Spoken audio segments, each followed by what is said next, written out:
भगवान महावीर के चरणों में कोटि से वंदना। सम्मानित मंच, भाई और बहनों, बहुत ही सुंदर और अच्छे कार्य के लिए भाई श्री सुरेश जी पूर्णिया ने आज हम सबको यहाँ एकत्रित किया है। सबसे पहले तो मैं कह रहा हूँ कि आप सब एक बार जोरदार तालियों से सुरेश जी का स्वागत करें।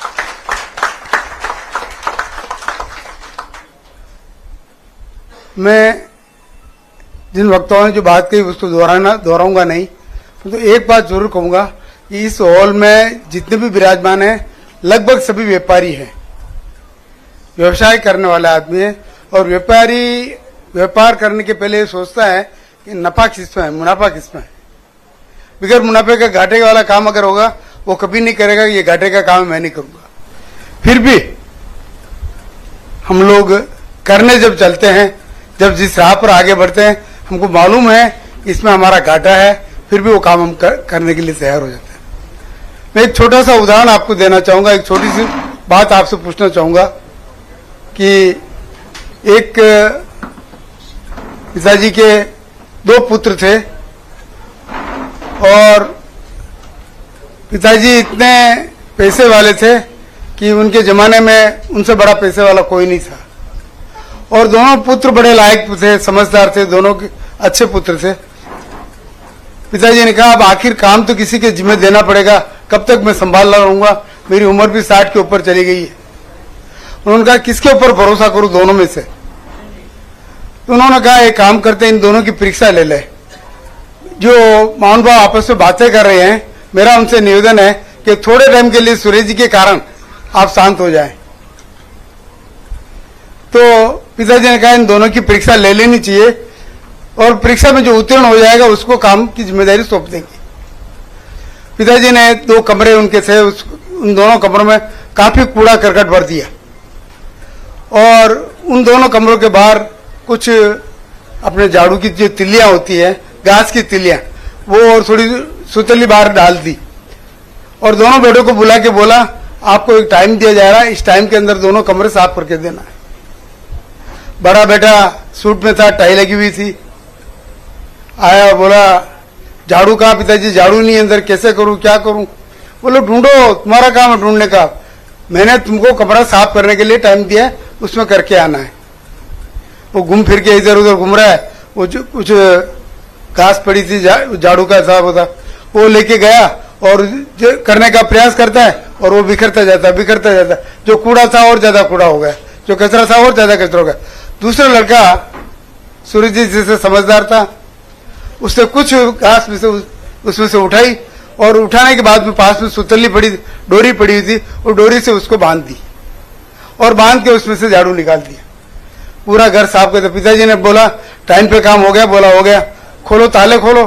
तो उससे कहा पिताजी मैं करूं किससे, यहाँ साफ करने का कुछ था ही नहीं। तो दूसरे को पूछा तुम्हारा, बोला हो गया साफ है, मेरा कमरा दिखाओ। उसने वो कमरा दिखाया, बिल्कुल एकदम नीट एंड क्लीन था। वो कैसे हो गया भाई, आपको मालूम पड़ गया ना, उस झाड़ू की तीलियों को उसने बांध दिया। आज सुरेश जी पूर्णिया ने हम सबको एकत्रित होने के लिए यहाँ बुलाया है। मेरा निवेदन है इनकी भावनाओं को समझते हुए हमें इस विषय पे आगे बढ़ना चाहिए। मैं लगभग प्रशांत भाई मेरे यहाँ बैठे हुए हैं, प्रशांत भाई को अच्छी तरह से मालूम है, सन 1972 से मैं भारत जन महामंडल से जुड़ा हुआ हूँ और भारत जन महामंडल से जुड़े हैं उसमें कई वरिष्ठ अध्यक्ष आए हुए, कई बड़े बड़े अध्यक्ष आए। साहू श्रेयांश प्रसाद जी भी आए, दीपचंद गाड़ी जी भी आए, किशोर जी वर्धन भी आए, रमेश जी जैन दिगंबर समाज के भी आए, कई बड़े बड़े आए और सबने प्रयास किया कि जैन एकता का काम किया जाए। मुझे अच्छी तरह से याद है, मैं कार्यकर्ता के नाते उनके साथ जाता था क्योंकि फोटो आएगा मेरा भी, जो आज अभी लग रही थी कि फोटो किसके साथ में कौन खींचा है, फोटो आएगा करके मैं भी गया था। छगन भुजबल उसमें मेयर हुआ करते थे, बाबू जान समझ गए। छगन भुजबल के बंगले पे गए कि पर्यूषण के टाइम में कत्ल खाने बंद किए जाए और कत्ल खाने बंद करने के लिए छगन भुजबल के पास में भारत जन महामंडल डेपुटेशन लेके गया और पूछा किस दिन करना चाहिए। तो भुजबल साहब ने मराठी में पूछा कवा करायची काय, तो बोले ये कर लो, एक बोला ये कर लो, एक बोला ये कर लो, बोले पहले एक हो जाओ फिर कर देंगे, जाओ यहां से, रवाना कर दिया उन्होंने। ऐसे कई उदाहरण दे सकता हूं, परंतु समय की सीमा है, मुझे भी कुछ समय अपनी बात करनी।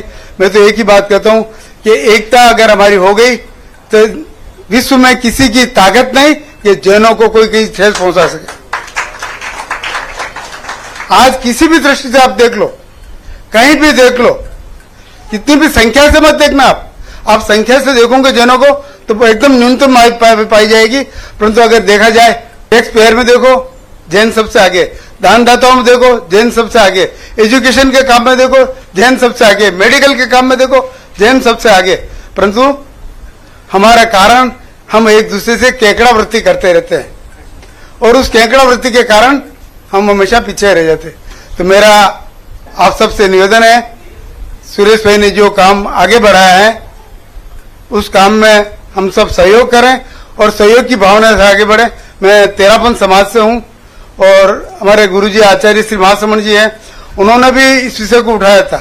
गुरुदेव तुलसी ने तो 16 साल तक शक्कर नहीं खाई कि जब तक जैन एकता की समस्या एक नहीं होगी तब तक मैं शक्कर नहीं खाऊंगा। आखिर वो महाप्राण कर गए, नहीं हुई।